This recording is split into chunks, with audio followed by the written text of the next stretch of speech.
Good evening, everybody. I'm Nina Altschiller, President of the League of Women Voters of Coastal Georgia. Thank you so much for being here tonight. And a special thanks to our media partners, WTOC and the Savannah Tribune. The League has been called the most effective grassroots organization in the country.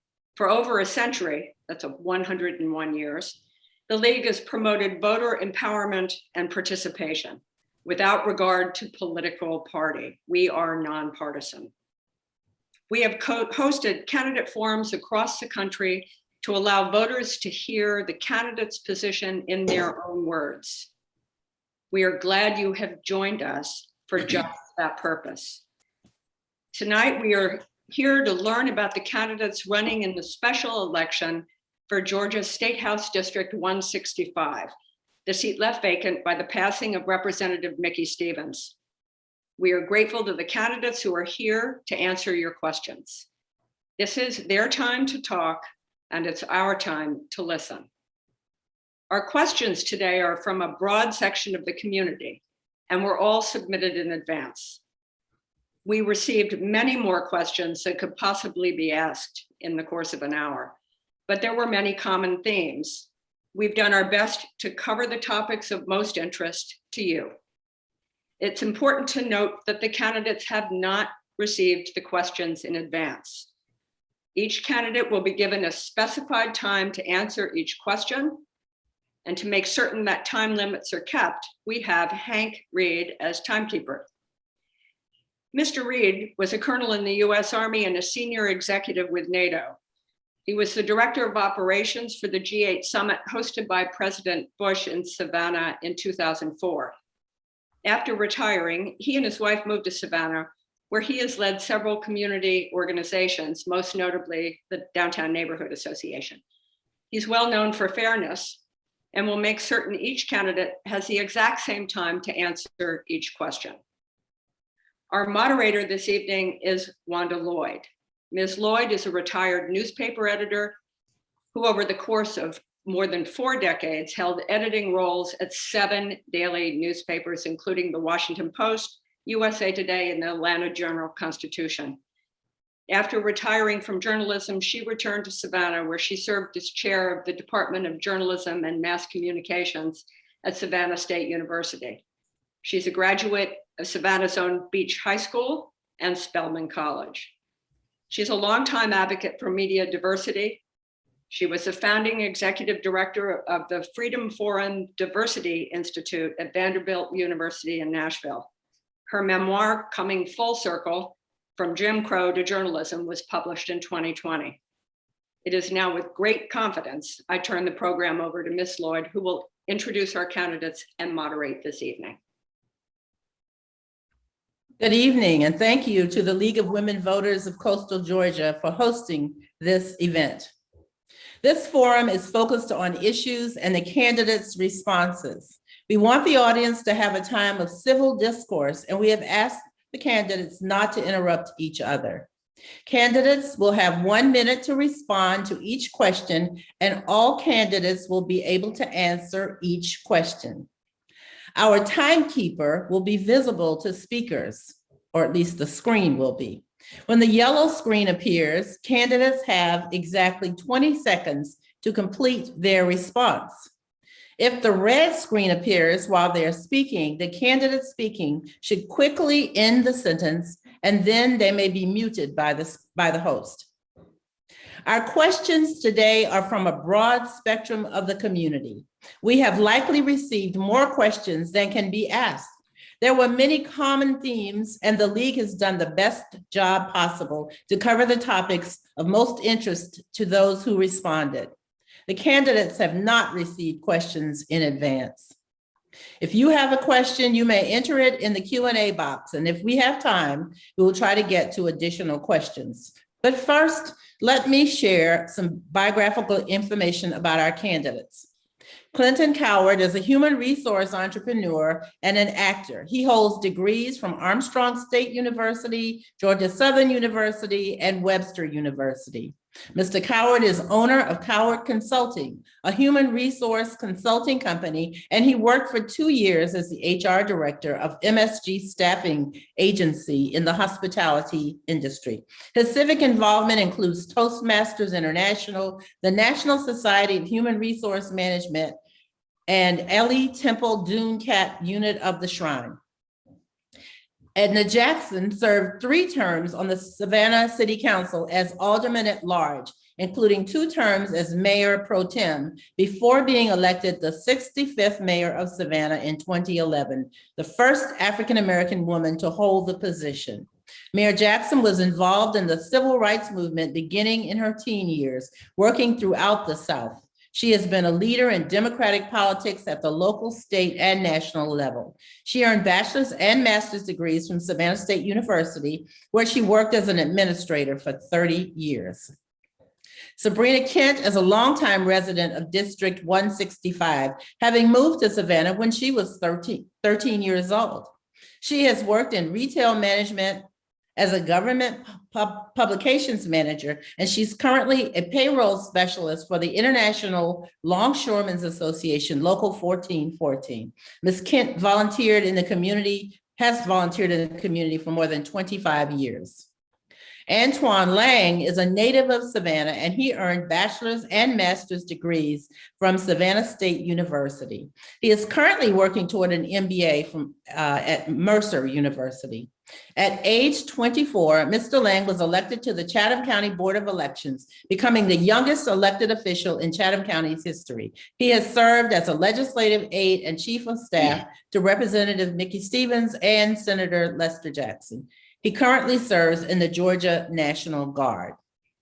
Clinton Young is a native of Savannah, and he graduated from Savannah State University. He is the retired co-founder and CEO of Young American Vendors, a vending machine company. He spent 4 years as a third-generation commercial fisherman, as well as a 6-year stint working at Gulfstream. He is a veteran of the U.S. Army.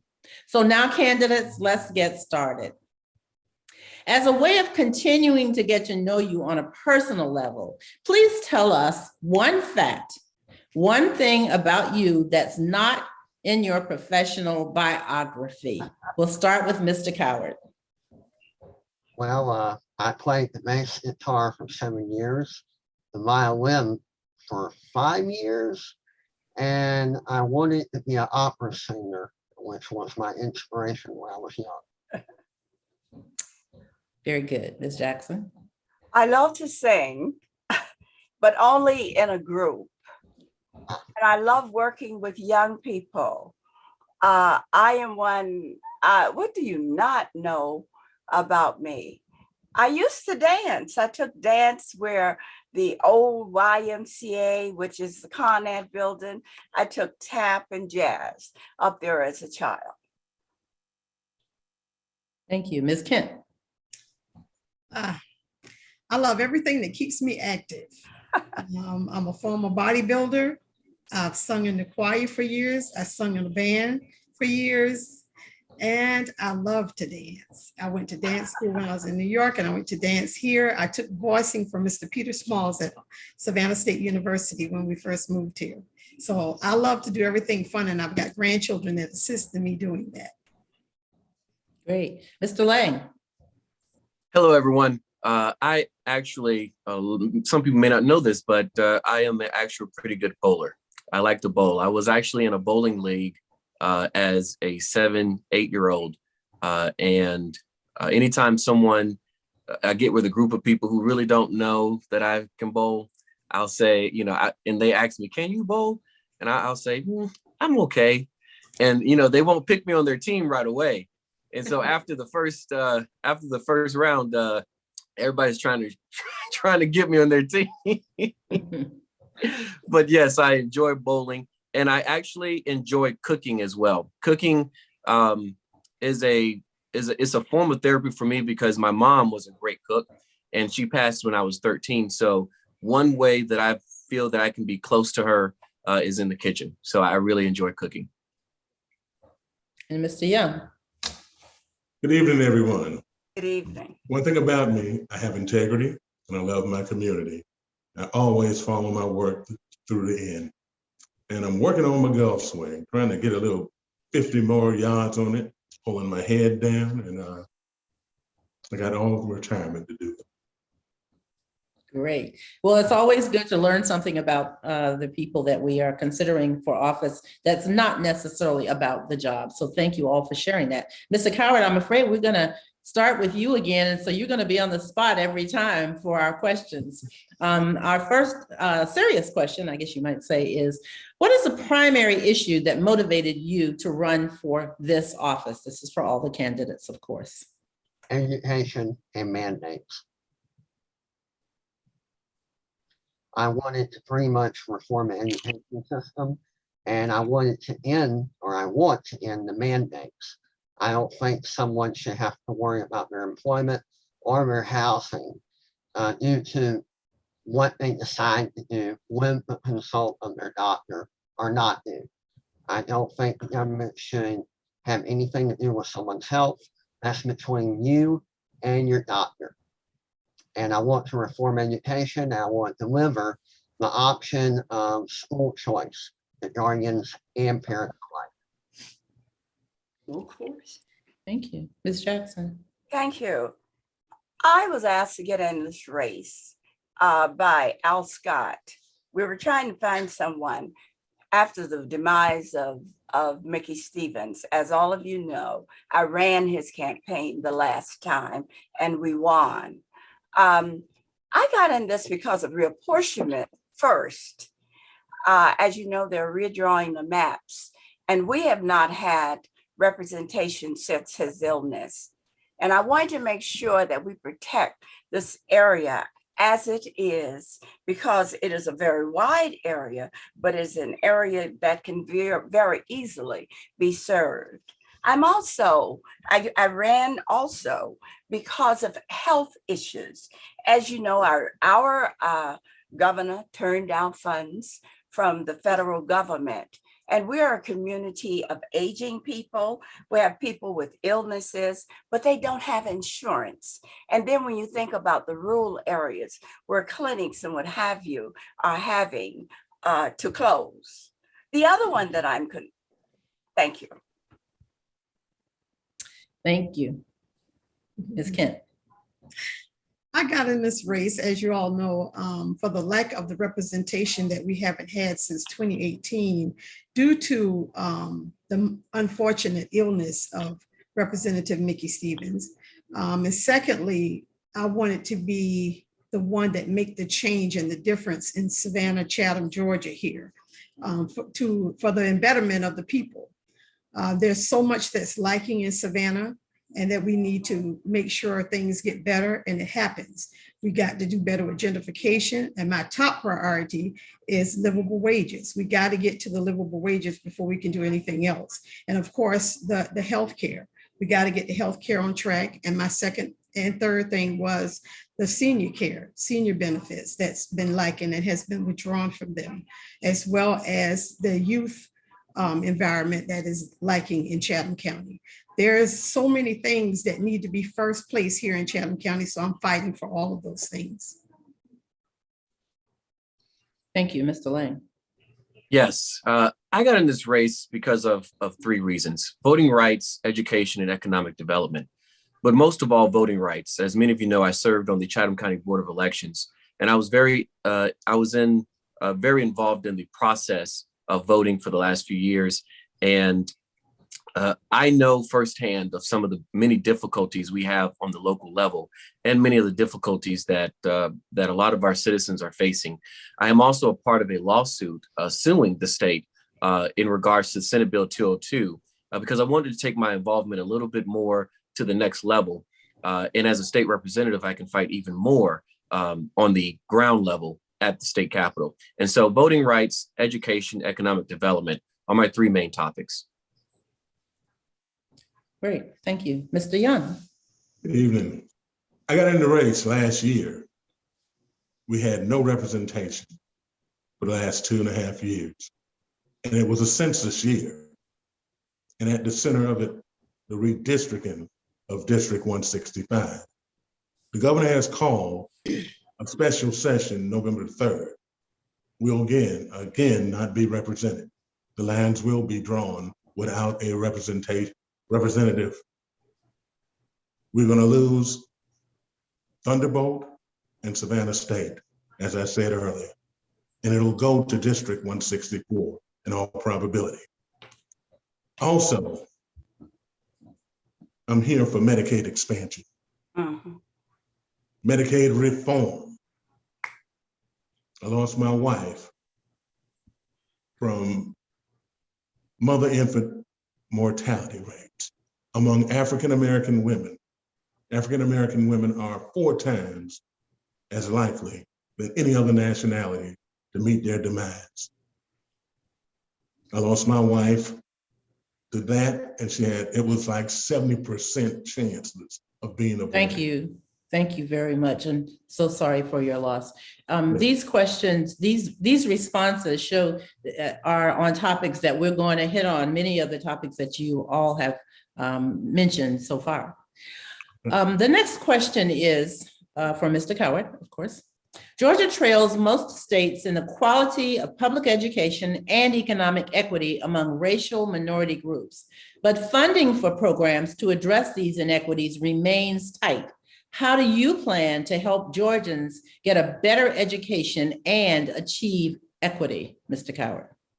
Equity can only be achieved if we realize that the education system is broken and we select a new tactic of school choice. This would deliver guardians and parents a voucher, which would pay for transportation and tuition if they select a private school over a public institution. This forces the public schools to compete. They have to learn to be creative and innovative. And if they fail to do so, they become obsolete. And the only people that win in this are the K-12 students. It benefits them, and that's what education should focus on. The children, not the parents, not the teachers, not the administrators, but the children. They are the #1 priority, and that's why I want school choice. Thank you. Before Ms. Jackson answers the question, may I ask all of the panelists to mute yourself until it's just about time for you to speak so that your face doesn't come up while you're coughing or moving around. Thank you. Ms. Jackson. Education is one of the most important things that programs that we need here in the city of Savannah. Our legislatures must revisit how the funds are distributed across the state. Our teachers need better wages. The support staff, which is most important, need better wages. But we also need to look at the curriculum to make sure that it is fitting in what is being offered in the schools and how it will address the issues that we have here in this country. But one thing that I think about education, when you're going to affect change, it's very important that you get with the teachers and the superintendents to see what their wishes are and how they see it. And then when you have that, you will know what to take to the legislature and how to fight for it and vote for it. Thank you, Ms. Kent. With my many years of volunteering in the public school system, the educational system, #1, our funding does not need to be shared with private school, with charter schools or anything like that. Our public school system does not need to be under scrutiny or I can't find the right word right now, but nevertheless, we need to reiterate the Hope Scholarship for what it was initially started for, our public education, not just for the pre-K system. That's #1 going forward. #2, I will fight for more funding to make sure that all of our public school systems here in Savannah, Chatham County has everything they need moving forward in a technology state of mind. Our children are so far behind compared to other states and to other countries. And our children, if you go into school systems and watch them and volunteer with them, you will find out that they are very technology savvy. And for us to be still opening a book, that's a problem. They don't have enough funding, and we need the funding there for them. Thank you. Mr. Lang. Yes, ma'am. In regards to education, I want to focus on three things. The first thing is fully funding our public schools and protecting them from privatization. That's the first thing. The second thing is giving educators the tools they need to empower parents and respect the diverse needs of all of our students. The third thing is strengthening pathways to debt-free education and graduation at every skill level through expanded hope, tuition-free technical college, need-based financial aid, and additional programs. And so those are the things I would like to continue to fight for when it comes to education.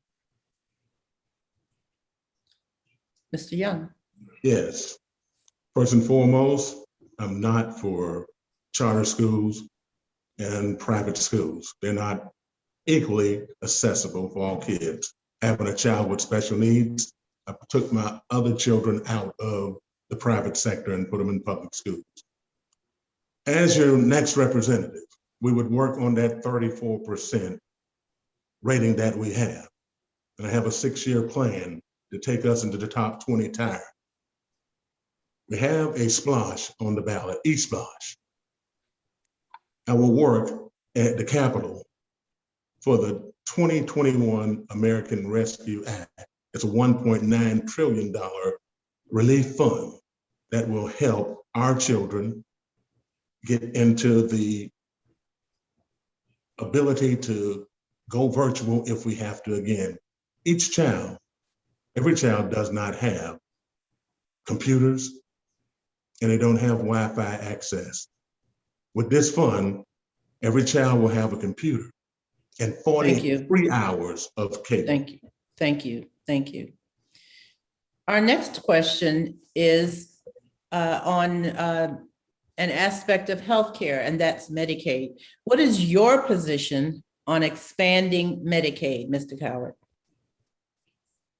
Well, as a disabled person that's lived off Medicaid, I think we need to fix it first. There are a lot of things that Medicaid does not offer that it should. It doesn't offer a majority of dental, visual, hearing, and other services. And now we're talking about putting more people on Medicaid before we even fix it. I'm not against putting more people on it, but not now. I think we need to repair Medicaid first, so the services that it provides people can, fully reach its potential, what it was meant to be. Thank you. Thank you. Ms. Jackson.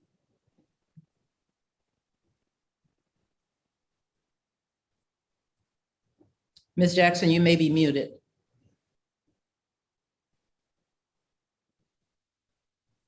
Okay. I am for Medicaid expansion. As I mentioned earlier, that is one of my top priorities.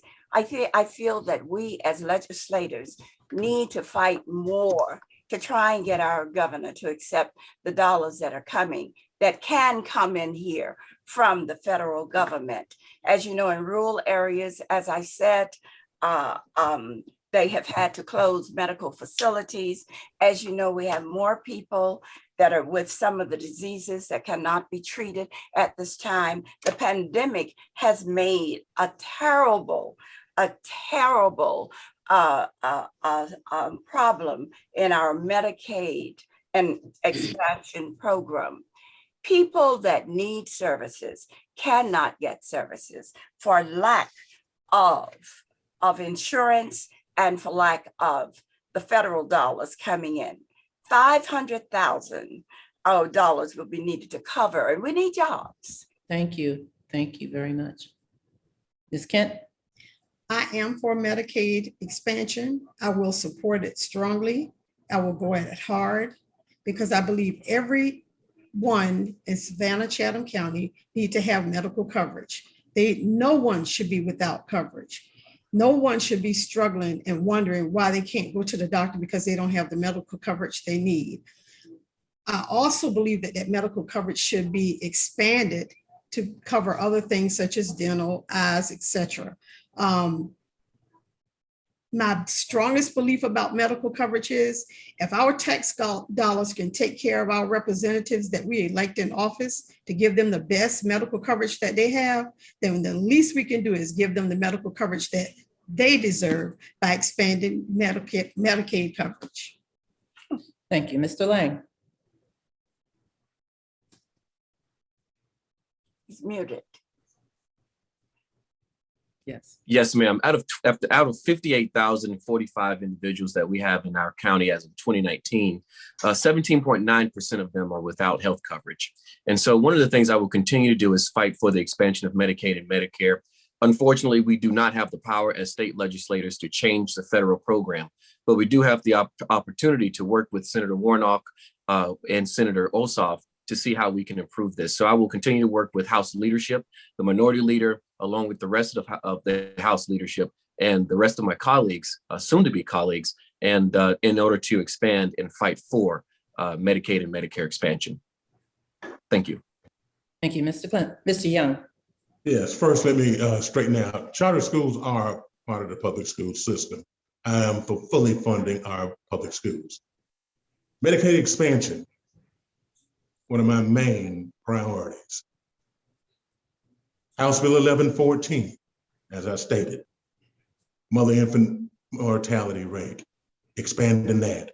COVID relief is second. I lost my son 2 months ago today from COVID, watching him 16 days in the intensive care unit with lack of staffing, lack of equipment. We must, in the richest country in the world, have Medicaid expansion and reform the language in the bill.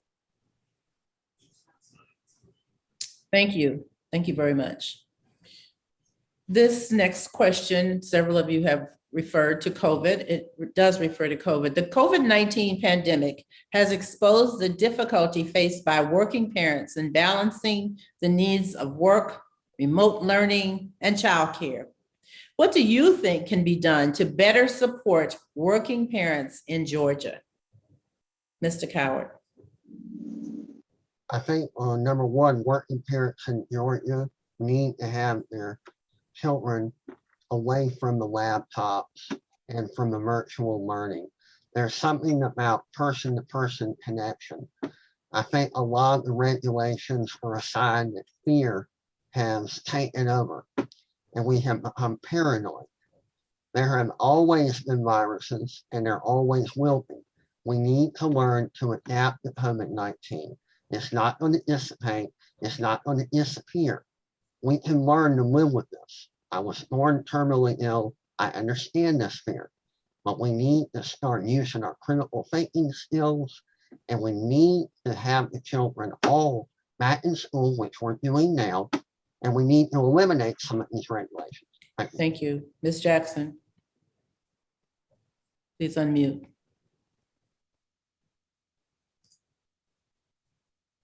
Restate that question. The question is, what do you think can be done to better support working parents in Georgia? Salary increases. I think that we need to raise the minimum wage, and we also need to have more facilities to accommodate our parents with their children when they're working long hours. Centers like EOA and other health centers, you have the after-school programs that are operating, but there is definitely a need for good jobs, good paying jobs, but we also have to be supportive because so many of our parents are having to have 2 jobs in order to take care, and 3, to take care of their families. Thank you, Mr. Lang. I'm sorry, Ms. Kent. Sorry. I've said it before and I've said it again. Until we get livable wages, we're going to always have a problem. We don't need minimum wage, we need livable wages.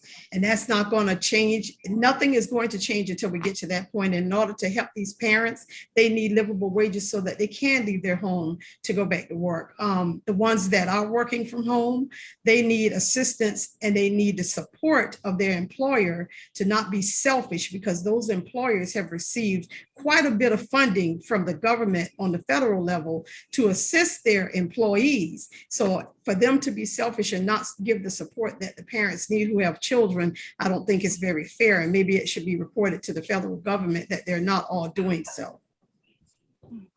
Thank you. Now, Mr. Lang. Ma'am, I absolutely agree with both Madam Mayor Jackson and Ms. Sabrina Kent that raising the household income is absolutely one of the most important issues that we've got to face and we've got to confront.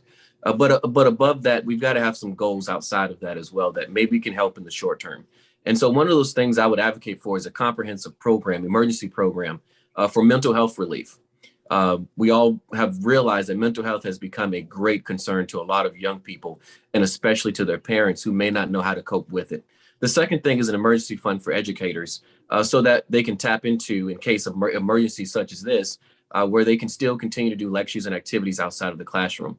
And so I would continue to want programs that are set aside and funded publicly, but those are things that we have to tackle right away and soon. Thank you, Mr. Young. Yes. Public enemy number one is 34% poverty. We must address that. Economic development.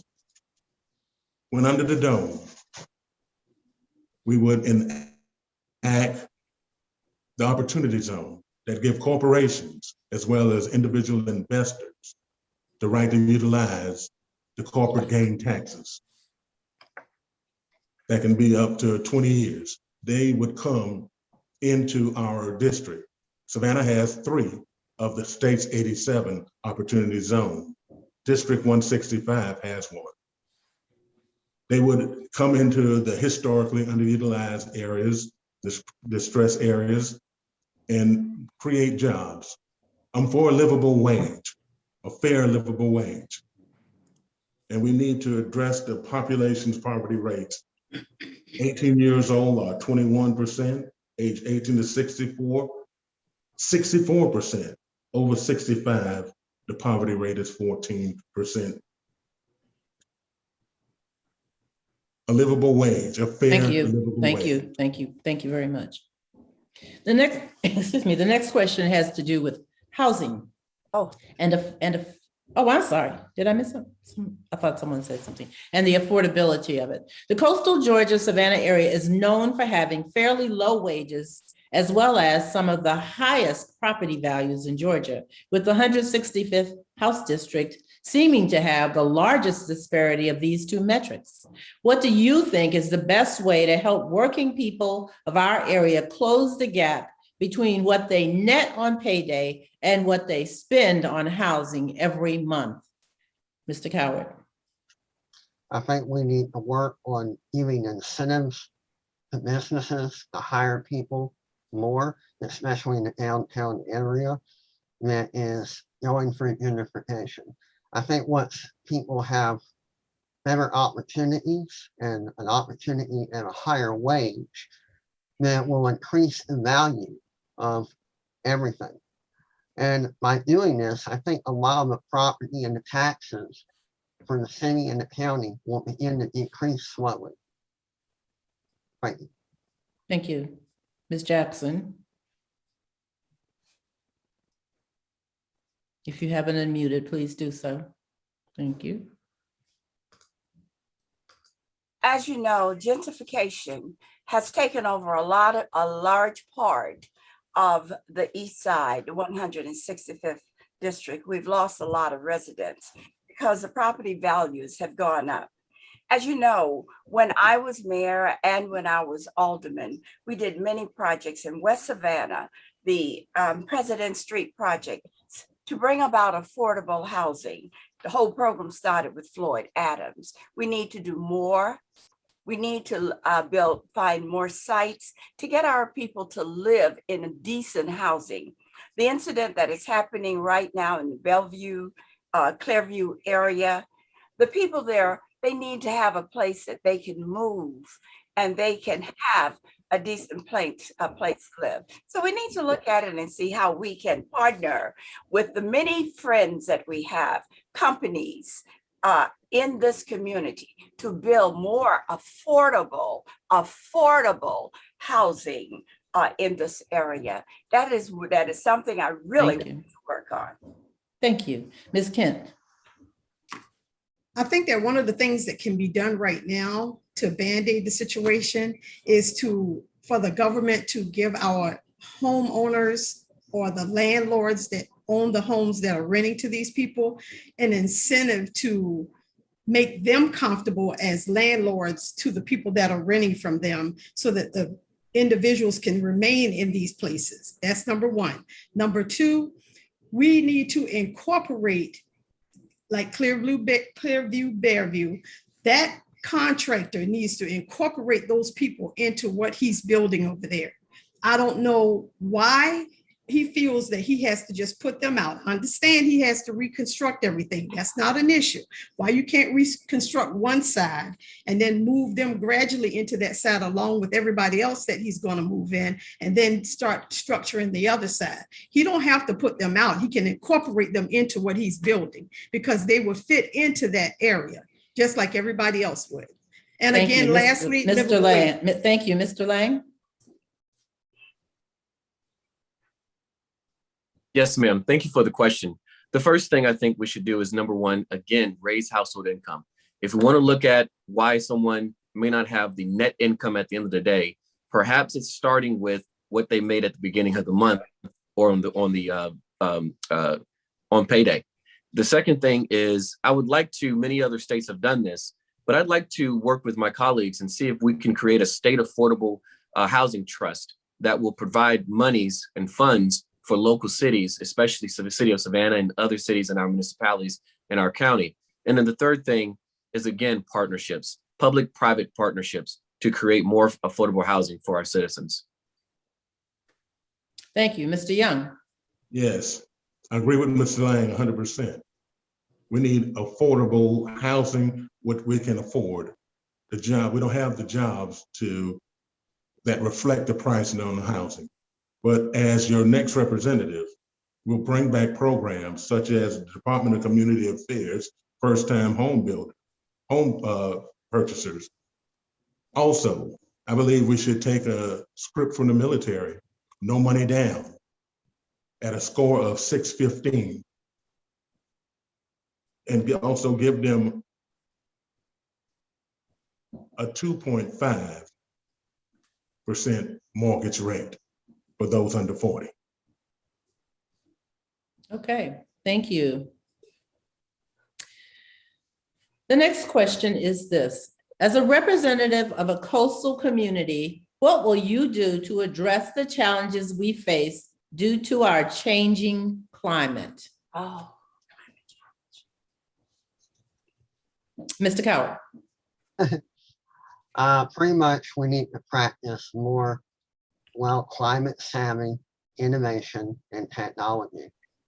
We also need to encourage the private sector to encourage them to do things that benefit all areas of climate change, such as recycling, and turn it into a venture that not only garners a profit for them, but also provides more employment for the native Savannians in the area.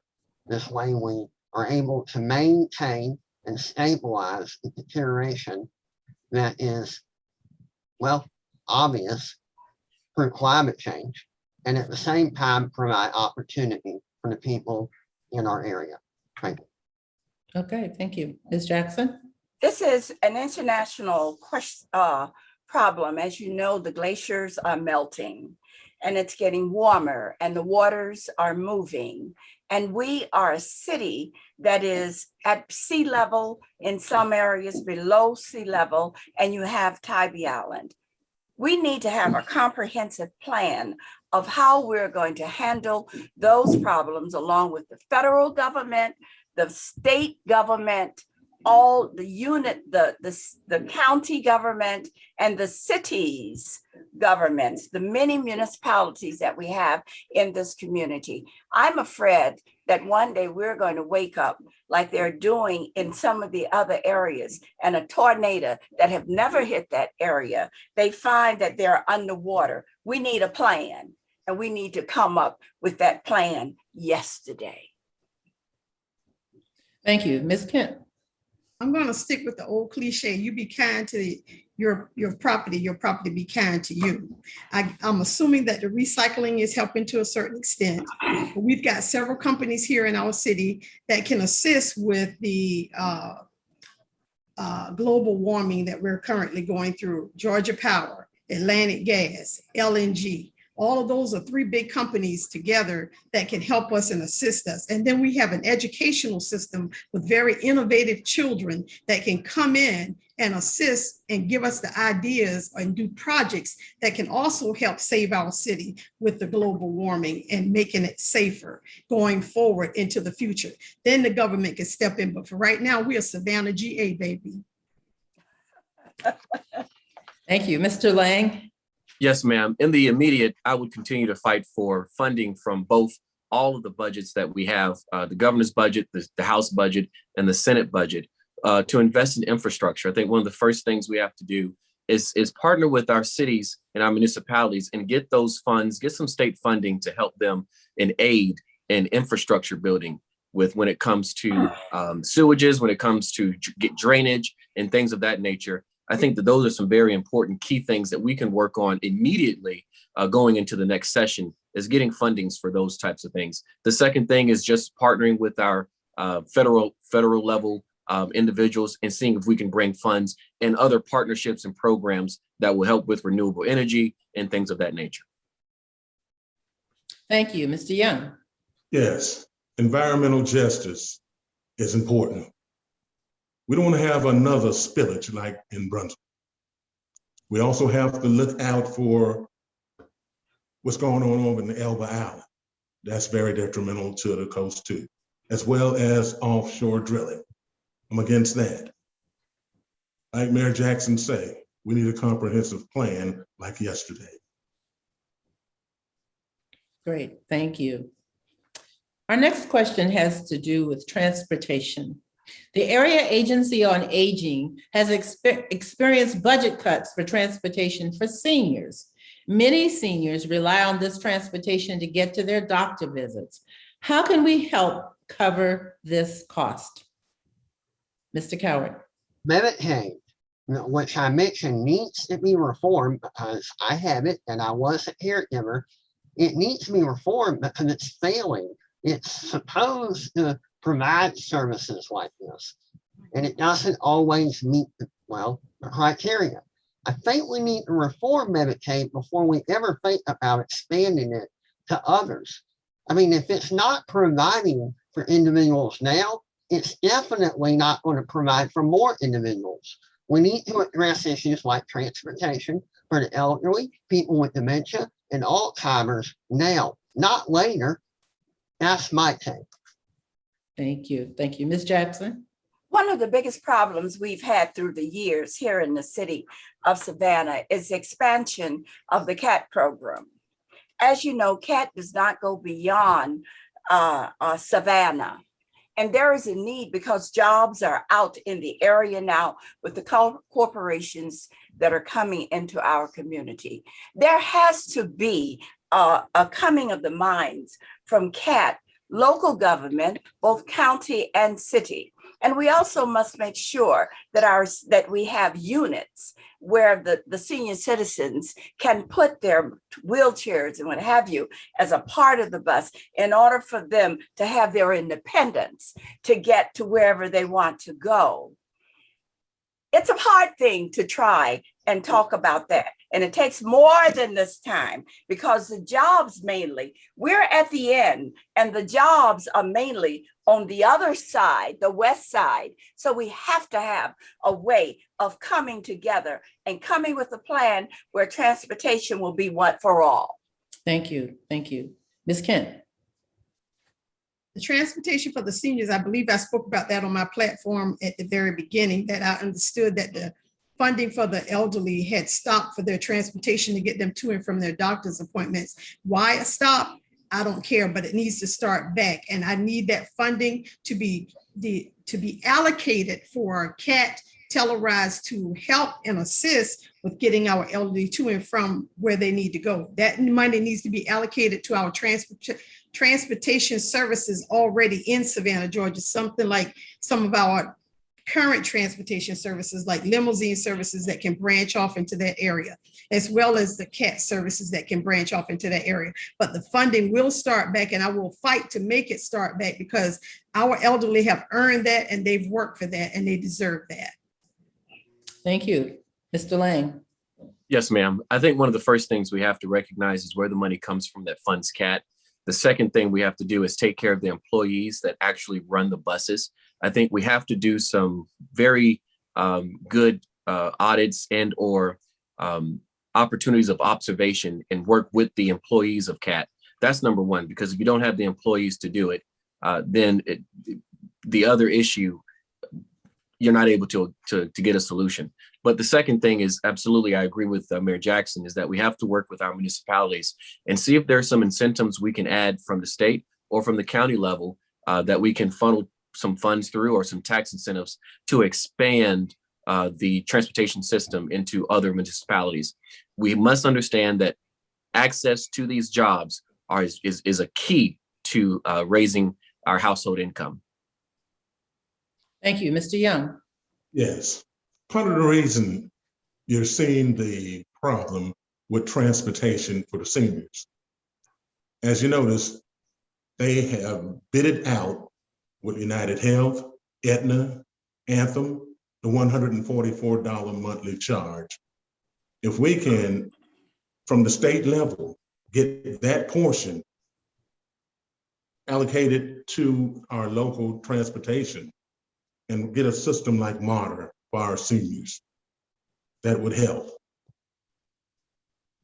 They have $144. How much do they allow for transportation?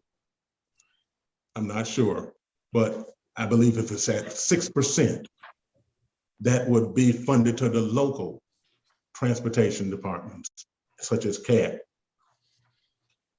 That's my answer on that. Thank you. Okay, thank you. Our next question is, should marijuana be legal in Georgia? And if so, what should be done for those already incarcerated on possession charges? Mr. Cowart? Marijuana should be legal across the board, recreational and medicinal. This 5% for medicinal is ridiculous. And the people that are incarcerated for crimes remain for simple possession of marijuana.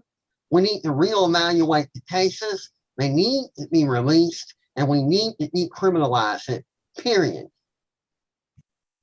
Thank you. Ms. Jackson. Well, you know, I've never tried marijuana, but I've tried the CBD creams and they work, you know, but when you talk about marijuana, I think that's something that local government, state government have to come together and look to see what we can do. Well, yes, we have so many people incarcerated because they were first-time offenders for smoking marijuana. But as long as it is a crime, then they have to be incarcerated. The penal system needs to be revisited because many of our states are now saying they're legalizing marijuana. So you have to look at the penal system to see how to address those that have been sitting in our institutions for long periods of times for very small crimes. So it's something that I can't say that I have the answer for, because I do not, but it is one that I'm willing to work on. And I think that is something that we as this area can talk about, county, city, state. Thank you. Thank you. I neither have done any type of drugs in my life because I'm already kind of crazy about myself. I don't need no drugs. But I will say this. If you've got a state that's right next door to me and have made it legal, I don't see why we can't make it legal. And all those people that you've got incarcerated for marijuana, marijuana has been a medical drug that you can walk out in the bushes right now and pick off a bush and use it as a healing tool. Why do we have them locked up? Because everybody you talk to, and I've actually done my own little personal survey, when you talk to them, it heals various things in their bodies, in their life. So I'm just one of those people, I will look at it closer, because it's worth looking at closer, but I would also support making it legal in Chatham County. Thank you. Mr. Lang. Yes, ma'am. I think the first thing we have to recognize is that this is definitely an issue that's going to take more than one session to have input on and have discussion about. So this will be something that will be discussed some time from now. But also the second thing we have to recognize is that that this is a federal issue as well, just as much as it is a state issue. The state can legalize marijuana all they want to, but we have to recognize that the federal government has not legalized it. And so it is definitely up to the district attorney of that particular district, whether or not that person is going to prosecute the individual. But that's on another level of just talking through and having partnerships and talking with our federal partners on decriminalizing marijuana. The third part of that is we do need to look at all of the sentences that we've had in the prior years, and we need to vacate those sentences as much as possible. Thank you. Mr. Young. Yes, equal justice is needed for marijuana. But let me say this.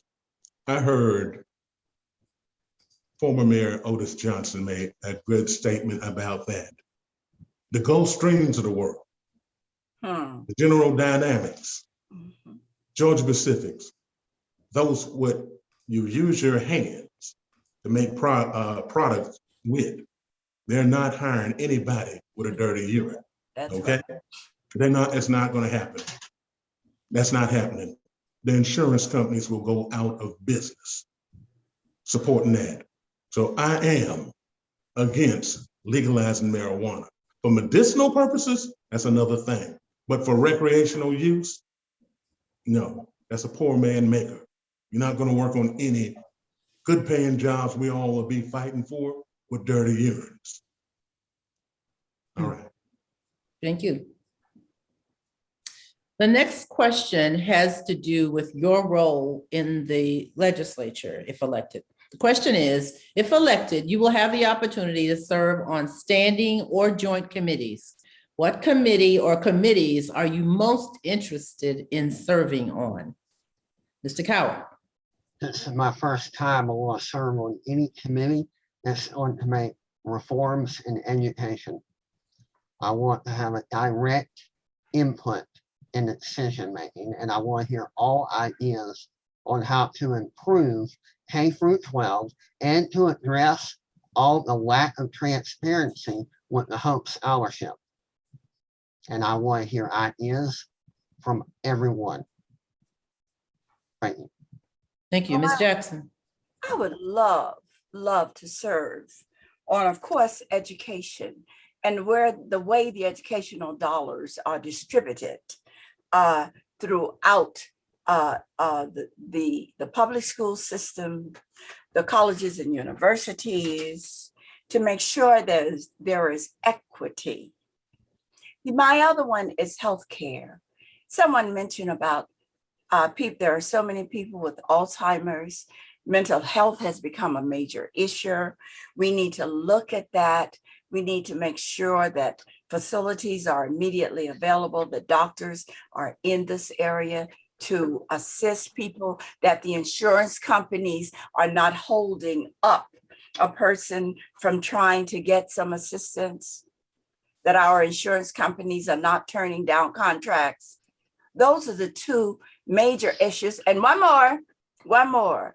We need to talk about this voter registration, the suppression. But that's not a committee. Thank you. That's right. Ms. Kent. I want to put my focus definitely in education, definitely in healthcare, transportation, and insurance companies. And I definitely say insurance companies mainly because when we went through Hurricane Matthew in this city, it was the world's worst nightmare we had ever experienced with insurance companies. I can't tell you how many times I called the governor's office and our insurance commissioner at that time, not just for myself, but for many of my neighbors. And we got the worst results ever. And I want to get that change. I'm going to fight to the end to get that change. But that's definitely the things that I will work on top. Thank you. Mr. Lang. Yes, ma'am. I have 4. Higher education, Ways and Means, dealing with taxes, Defense and Veterans Affairs, and the Rules Committee. I chose the Rules Committee because all bills come through the Rules Committee in order to hit the floor for anything. And so I think it's absolutely important to be on the Rules Committee if possible. It may not be as possible as a freshman legislator, but that is a very type of aspiration to be on the Rules Committee, because all bills have to come through the Rules Committee to get to the floor of the House. Thank you, Mr. Young. Yes. I know it's impossible to get on Ways and Means, but I would love that. Economic Development is second. The Film Commission, as well as Transportation. I'm a strong advocate for a statewide rail system, rapid rail system, modeled after the Japanese. I'll be for that, and that's what we need. With gas prices up $1.25 in the last 7 months, that's going to look real attractive real soon. Rapid rail system, transportation. Thank you all. Thank you so much. The next question. Texas recently passed a law which incentivizes civilians to sue anyone who performs or aids with an abortion. A similar law has already been drafted and is expected to be introduced here in Georgia. Where do you stand on this issue, Mr. Cowart? Well, the answer is a difficult one. I think this is a states' rights issue. And I think basically, well, the government shouldn't survive. I mean, they shouldn't decide what medical procedure an individual has done or doesn't have done. They shouldn't have anything to do in the decision. I mean, as far back as we look in history, remember when the government performed illegal medical experiments on minorities and the disabled? I just don't think the government should have any input in a person's body. That should be up to them, the American, the individual. Thank you, Ms. Jackson. This is my body. I should be the one to determine what I want to do with my body, not a group of people passing legislation and making it horrible. I lived in days also when they were doing the illegal abortion and people were doing abortions with coat hangers and people were dying and bleeding to death. I think that is something that we need to protect, are the rights of women to do whatever they want. I spoke at a rally a couple of weekends ago out at Forsyth Park. Women were fighting for their bodies to make the decisions about it. There are so many people that are being raped out here, and suppose they do not want to have a child. It's their decision. It is them. It is their body. It is their choice, and it should not change. Thank you, Ms. Kent. Our government keeps talking about they want to get rid of poverty and talking about the system. When we talk about the system, you want to control my body and tell me what I can and cannot do? I don't think so.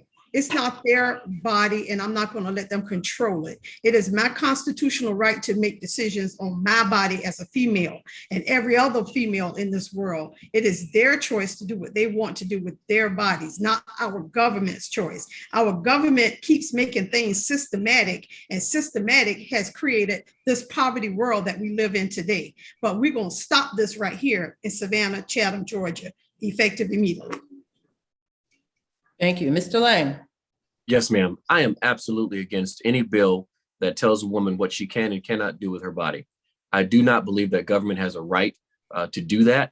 And I think that Mayor Jackson's absolutely right, that it is a woman's choice that is a decision between her and her doctor. But what I do think that government can do is make sure that procedures such as abortions are safe and that they're done without disparities. One of the things I don't want to see, which has happened in the past, especially when it comes to race disparity, is that African-American women are much more susceptible to not so good care. I want to make sure that since we are talking about this issue, we need to make sure that we protect women's rights but at the same time that we're putting some things in place to make sure that these abortions are safe and secure, and that that we take the disparities out of those procedures. Thank you, Mr. Young. Point blank, it's a woman's decision. One of the first things my mother ever told me, no mean no. If that woman say no, okay, it's her decision.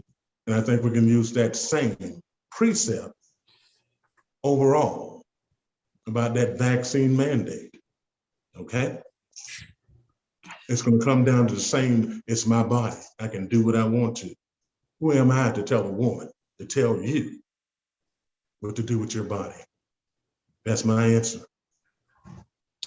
Thank you, Mr. Young. And you just used the word mandates, and this next question has the word mandate in it. Right. So the question from Mr. Cowart is, should Georgia have legal COVID mandates?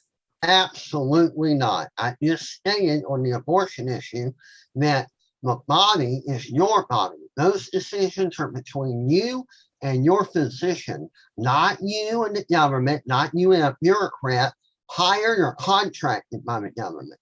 The government should not have anything to do with the medical decision process.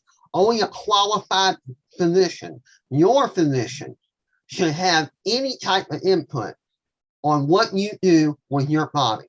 And that's why I'm against mandates. I'm pro-vaccine, but I want it to be people's choice. I don't want it decided by any government entity. I want it decided by them and their physician. But there's a lot of people with disabilities and handicaps that are unable to take the vaccine because of their physical condition. And I don't want them to face any type of punishment because of that. Thank you. Thank you, Ms. Jackson. You know, and listen to Mr. Cowart. Yeah, you're absolutely right. There are people that cannot have the vaccines. I believe in the vaccines. I've had all three of mine. And I think it does. You may not want to do it to protect, because that is something, a decision that you have to make. But we have been following the science. We have listened at what the scientists have been saying. And as you notice with the COVID, the numbers have been steady going down because people are wearing masks. They're getting the injections. I want us to have a free city that is open up. But if people are coming to our city and they have not had vaccines and they're bringing the COVID back in, our numbers are going to trend in a different direction. That is why I say, I believe in the mandates. Yes, our local mandates are outstanding. And I really think it should be left up. I wish our governor has taken some positions as the same as ours, and some have not. But I do believe that you have to have them for health reasons. Thank you. Ms. Kent. I do not believe in the mandates. I believe, again, that that's a decision for each individual. But at the same token, you're going to have to know how to keep yourself protected and others around you, and follow the precautions to keep everybody safe. But again, I'm not going to agree with something that's going to invade on your constitutional rights. That is not my job to do that, and I'm not going to do that. I refuse to mess with people's constitutional rights. I won't do it today, tomorrow, and no other day. They didn't put mandates on the flu shot, so they shouldn't put mandates on this. Thank you, Mr. Lang. Yes, ma'am. I think that this is a very sensitive topic in our community and statewide, but I think it's also important to recognize limitation of government. If the president could have mandated that every individual in the country get it, I think he probably would have, the same way that he did for all military personnel. But before he could even mandate it for military personnel, before the Secretary of Defense could do that, he had to have some type of permission from the president. Now, I think it's also important to understand the governor cannot mandate that you get a vaccine just off rip from just being a citizen of Georgia. I think it has to go through private entities such as the school system. School system isn't really private, it's public, but they can mandate that before your child enters the school system, they have to have certain shots. The same way with private entities. So I don't think that the government, and to answer your question, quite frankly, we don't have that power to mandate to every citizen in this state that they have to get the vaccine. Thank you. Thank you. Mr. Young? Right. And that's my point. You cannot mandate an individual's choice on what he put in his body. Now, it's going to be consequences too. You may be on a job that say, if you're not vaccinated, you can't come work here. Universities can put up the same mandate. Okay, just take for instance, you had 75,000 from the medical field in New York City went to the House because they refused to get the vaccination. It's their choice, and they're suffering the consequences. The question, are you willing to suffer the consequences? Consequences mean not being able to go to the store to buy, sell, or trade. Coming to a theater near you. Thank you. Thank you. I will say for our listening audience that we are going to go until about 7 o'clock. So we have just a few more questions. The next question is SB 202, a bill which became law during the last legislative session, made many changes to how elections are run in Georgia. Do you think these changes are fair and equitable? And if not, why? Mr. Cowart? I think some of the changes are fair and equitable, and this is why. You can obtain a photo ID at the DMV for free. If you lack transportation, you go there to have a photo ID for free. You can contact them to come to your residence to take your photo and make you a photo ID for free. The problem is most people don't know about this service. Even though it may be on the website, it's in small print, very difficult to find. I think we need to make citizens know what's available to them so they can get a free photo ID to validate their identification at the voting booth. Thank you. Thank you, Ms. Jackson. As you know, they changed the laws last time. And I thought with the changes, we were able to put into place, and they were changed by the Republicans for the last election. But now here we are talking about voter suppression again. It takes me back to the civil rights days when there were segregated laws, and we as a people could not register and we could not vote. No. I think the laws are to keep people from voting. The League of Women Voters worked very well the last time to put early voting boxes out so that people going to their jobs could drop off their ballots or drop them in at the end of the evening. Now, what does it say? The boxes doesn't even come out until the office is open at 9 o'clock. That is voter suppression. So I don't think that the laws are fair, and I do think that they have to be revisited. And I will be one of the advocates saying that the laws should be revisited. Thank you. Thank you. Ms. Kent. I would like to go back to the table and revisit those laws because, again, we're looking at voter suppression. They're finding every angle, every situation they can to stop individuals from going out to vote, and basically the minorities. I don't like it. I won't ever sign off anything that even remotely looks that way or sounds that way. It's voter suppression's at its worst, and I don't agree with it, and I will fight to revise it. Thank you. Mr. Lang. Yes, ma'am. As a former member of the Chatham County Board of Elections, I was very involved. And as a member of Senator Jackson's team up at the legislature, going through the process of when they were passing these bills, it was a very intricate part of seeing how the sausage was made. On the Board of Elections side, what I tried to do most of all was educate people on what the bill was and is going to do. The second part that I could not do due to my lack of authority in the position of Board of Elections member was change some of the laws, or at least negate some of them that we knew were intimidation laws.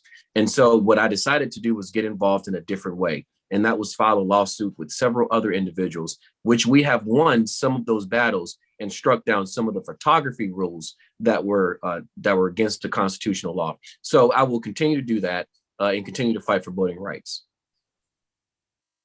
Thank you, Mr. Young. Yes, by all means, don't let anything deter you from participating in something so coveted by our ancestors. I have no problem with ID. You want to prove who's voting. Okay, I have no problem with that. Some of the other language in it is suppression. But proving who's voting, especially on an absentee basis, we need transparency with that. You don't want the graveyard voting, okay? You don't. So ID, I have no problems with it. And I'll fight for voter rights at the Capitol. But as far as the part with ID, identification, I'm for it. I have to show an identity if I want to buy some cigarettes, get me some liquor. Thank you. Which I don't do. Okay. Okay. Thank you. Thank you. The next question is, do you support allowing carrying a concealed firearm without a permit? Mr. Cowart. He's muted. Mr. Cowart, unmute, please. My Thank apologies. you. That's okay. I don't think the Second Amendment rights should be hindered in any way. If you have to have a permit, you should have a permit, period. Thank you. Ms. Jackson. Where are these guns coming from?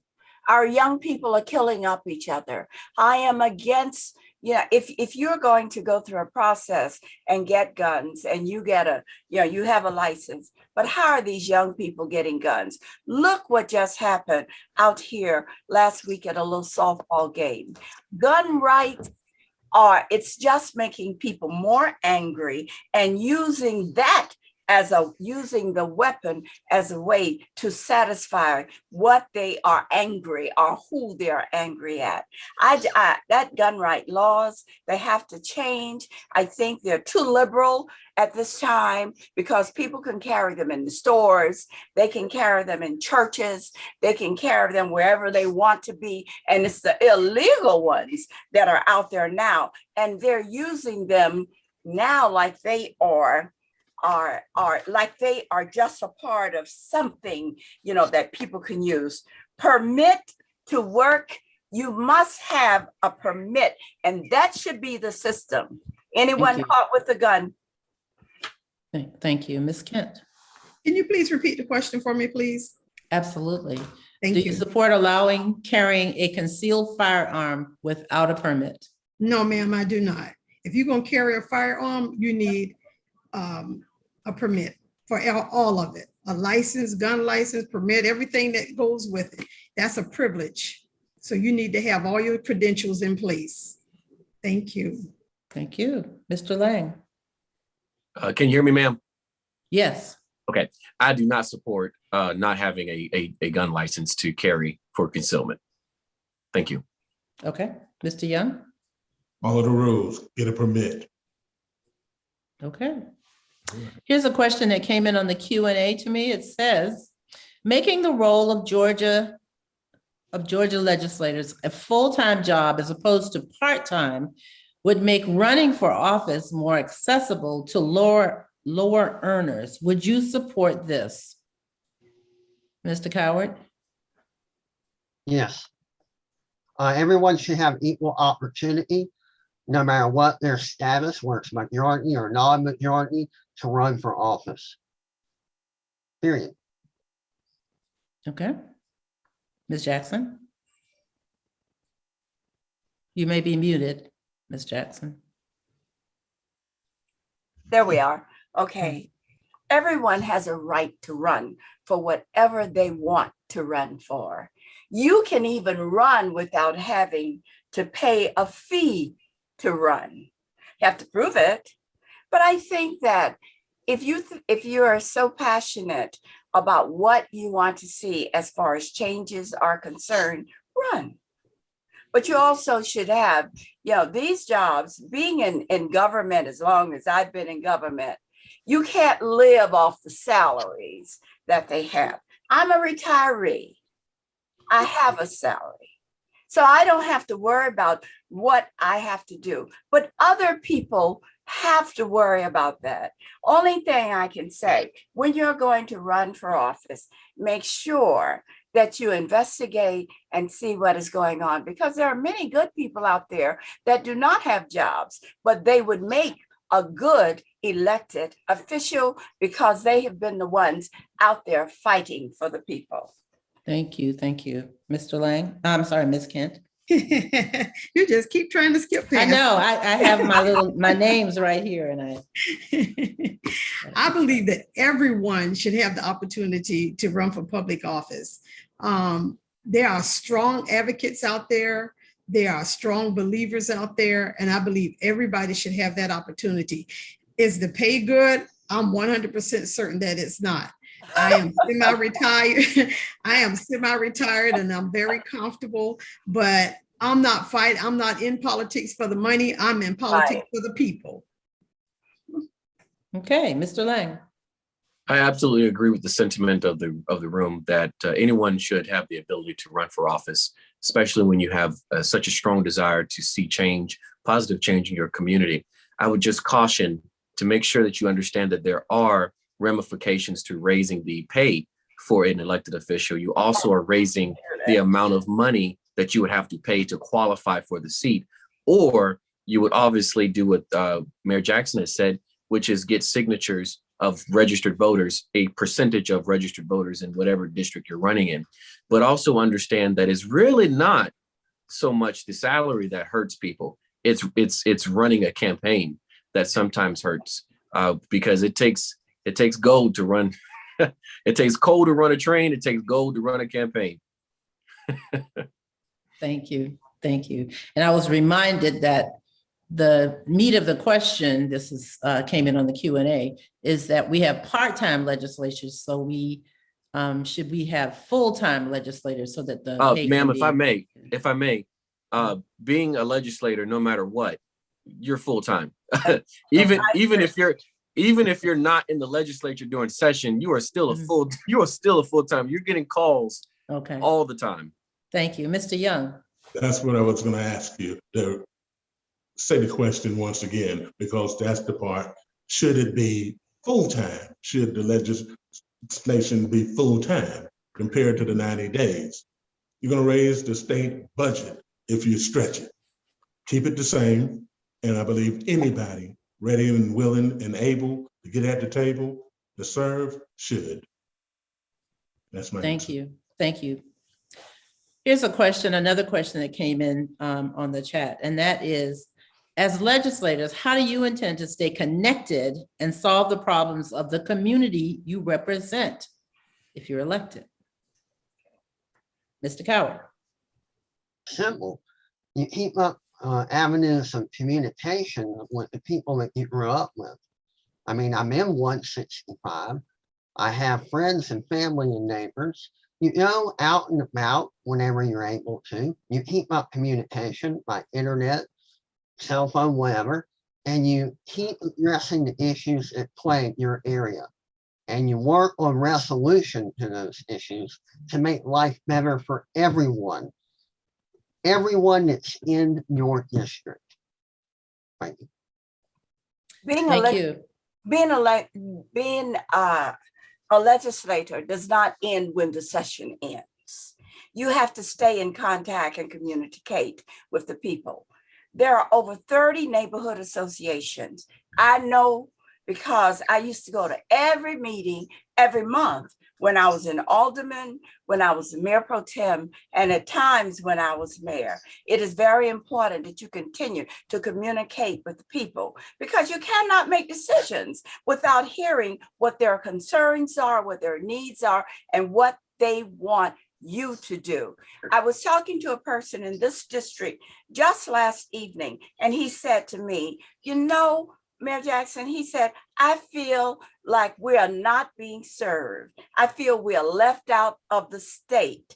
So that's why, that is one of the reasons why I want to go up there, because I know how to talk with the people and work with the people and not make decisions for the people, but with them. Thank you. Thank you. Ms. Kent. I will continue on the track that I'm currently on. I've got the cell phone that I currently use. I've been using for 32 years now. Same telephone number has never changed. People will call me sometimes after midnight and I roll over like I've been up for 8 hours already. And I have a conversation and sit and listen to them no matter what their issues are. I will continue that pace. I will also add to that by giving quarterly meetings to listen to the concerns of the community, the 165th and all of Chatham County. Going forward, none of that will change. I will keep being the same Sabrina E. Kent that they've come to know. Thank you. Mr. Lang? Yes, How will ma'am. you I think stay we have. connected? Yes, ma'am. I think we have to continue to do all the things that have been mentioned, from town hall meetings to communicating through email and text and all those things and phone calls. But I think more importantly, we have to meet people where they are. If you have a 9-to-5 job, your last instinct is sometimes to talk to your elected official. Sometimes you don't even care what they're doing because you're worried about what's going on in your own home. But I think it's absolutely crucial for servant leaders, such as all of us on this call, to go where people are, to do the same things that we're doing when we're running. We're going where they are to get their vote. We're going to have to go where they are to listen to their voice. And so I think it's absolutely crucial to do town hall meetings. Absolutely crucial to walk streets and talk to people, whether they're in the grocery store or wherever. But that's what I will continue to do. But also use the media to communicate as well. Talk with reporters because they're an ally or can be an ally and not an enemy. Thank you. Mr. Young? Yes, accessibility. I will open up a satellite office for the district for all constituents. Also, have a monthly roundtable with all neighborhood association presidents of District 165. That's the key to staying in touch with people, hearing what they say. I will not make any decision to affect anyone's life without their input. No adage in the multitude of counsel is wisdom. Okay. Thank you. Thank you. I have one final question that came in on the Q&A from our audience before my final question, which is sort of a wrap-up question. And this one is near and dear to my heart. So it's from I guess a Girl Scout leader or a parent, and it says, our Girl Scout troop is watching. What can you tell girls is the most important issue facing our state? Mr. Cowart? Remember that you should have equal opportunity, defend your rights, and you have a voice and you deserve to be heard. And if you apply yourself and you gain the correct knowledge repository, abilities, and skills by working an apprenticeship, tech school, or an adequate education at the university that suits your needs, you can compete in the market.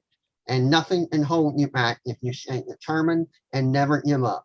Nothing is impossible, and don't allow anyone to tell you that it is.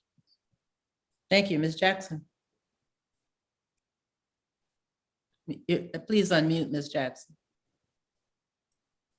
I wish we could see the Girl Scouts. I served on the advisory board here in Savannah.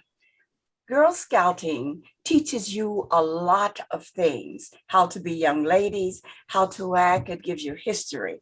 I joined NAACP. I was not a Girl Scout, but I joined NAACP at the age of 9, and it taught me who I was, and what I needed to fight for in this community. It taught me how to give back to this community and to be a part. People recognize young ladies, and that's what you are. You are young ladies by the way that you carry yourself. Don't forget that. I have always talked to young people, and I will tell them, one of my mentors, Judge Jean Jackson, always said, your name is all that you have. You carry that wherever you go. Think about it in the choices that you're making now. Thank you, Ms. Kent. Please repeat that question for me, please. The question, I don't have it in front of me now, Oh, I'm but sorry. the Girl Scouts are watching and they're asking, what is the most important issue for girls in the state? The most important issue for the girls in the state of Savannah, Chatham, Georgia, is to always stand with integrity, dignity, and stand with your head held high and let your voices be heard. Yes. And let people know that you're not just a woman, but you are a phenomenal woman. All right. Savannah, Chatham, Georgia. And you will always be phenomenal women. And you all are fighting for a bigger, better, technology savvy Savannah, Georgia. Thank you, Mr. Lang. Yes, ma'am. I think that one of the greatest challenges is women empowerment, making sure that we are empowering our women, our young women, to be the very best they possibly can. What I mean by that is making sure we invest in education and access to education. I can't tell you how important it is. I mean, even globally, how important it is to make sure that women in our society have access to quality education and making sure that they have the resources and the opportunity to strive in our society. I understand as a male that there are some places I go that I have an advantage over maybe a woman may go into that place, such as a mechanical shop or other places. But it's incumbent upon me as a male to make sure that in every place we go, we have an opportunity to empower women and make sure that we are checking any other man that tries to tell a woman what her place is. We have to make sure that we always recognize that a woman's place is wherever she wants it to be. Thank you. Mr. Young? Yes. I'll tell, as a father, I'm the father of a daughter on her 5th year in the United States Marine Corps. Standing at 5'2", 115 pounds, a black belt, behavioral science major from Savannah State. I tell her she can go anywhere from Savannah State, and I tell her she can be anything under the sun. She's striving to be an officer. She also in her part-time with the Marine Corps do rape crisis. She can do anything, and every woman can do anything they want to do. Look at the League of Women Voters, Susan B. Anthony, Miss Cat, Miss DeVoe, and 101 years of the League of Women Voters. We are one breath away from a woman in the White House as president. Okay, she can be anything she want to be. Take that, Girl Scouts, and run with it. Thank you. Thank you very much. I will say I was a Girl Scout, so I enjoyed that question. My final question is this. In addition to issues already addressed so far today, what is your top priority to make Georgia better? Mr. Cowart? I want to eliminate the mandates and give people the rights that is guaranteed to them under the Constitution. All decisions dealing with your body have to do between you and your personal physician. The medical community knows how to handle the situation the best. You are an adult and you're responsible for your own fate. I also want to reform the education system, and I believe competition can achieve that task through school choice. If we give student vouchers, it will force the public school to change their tactics and stop concentrating on computers, buildings, and textbooks and hiring teachers, and changing the format of how they convey information and how they instruct the students in order to improve the education system. It's time people start graduating with the ability to learn how to read or know how to read and write. Thank you. Thank you. Ms. Jackson. Unmute, Ms. Jackson, please. And so here I am. You know, we miss talking about workforce development, which is so important. We must make sure that we have jobs in this community, but we also have people that are prepared for those jobs. It is very important that we protect our small businesses, our large businesses, our unions, and to make sure that they have a way of getting to the jobs during the time. Our businesses now are hurting because of the pandemic. They can't get anything. They can't get their goods in. I saw Rule Joyner on national television talking about that. a couple of nights ago, workforce development, but I cannot forget about top issue right now. My top issue is reapportionment. Then I have healthcare, voting, housing, workforce development, and I have a few more seconds. Criminal justice, education, equal rights, and climate change. That's why I have the experience. I've talked to people in my capacities in the past. Thank you. Thank you. Ms. Kent. Top gun, livable wages. I'm gonna fight till I'm tired. I'm gonna fight tirelessly to get livable wages in Savannah, Chatham, Georgia. And I won't stop until I get it. And second of all, I'm going to continue to fight for my seniors. And thirdly, I'm going to continue to fight for our communities and stop this gentrification that has been going on for the past 2 or 3 decades. That is enough of that. Thank you. Mr. Lang. Yes, ma'am. First, I want to invest in Georgia's infrastructure and education systems to create jobs. Second, I want to improve transit, support businesses, bridge the skills gap, and grow our workforce statewide. Second, I want to generate thousands of long-term, good-paying jobs through small business, capital programs, clean energy investment, and Medicaid expansion. And then last, I want to keep more money in the pockets of working families through the Georgia Earned Income Tax Credit. Thank you, ma'am. Thank you. Mr. Young. Yes, I have a plethora. Economic development, which would give opportunities for DBEs and women and minority companies. Also crime prevention, affordable housing, and a very, very lucrative living wage. Affordable healthcare, Medicaid expansion, as I said, and Medicare reform, top priorities under the dome. Education, by tapping into the American Rescue Act of 2021, to get some of those fundings back to our community. And most of all, being accessible and accountable to the people I serve. Thank you very much. Thank you. Thank you. Candidates, overall, thank you so much. You have been obedient, you have been engaging, and we appreciate it. Now, League member Carrie McGinty will close out tonight's forum. Thank you. Yes, ma'am.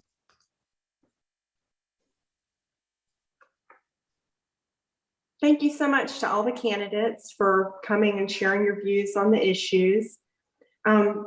Just a reminder, the early voting has started in the special election, and it goes on until October 29th, which is a Friday.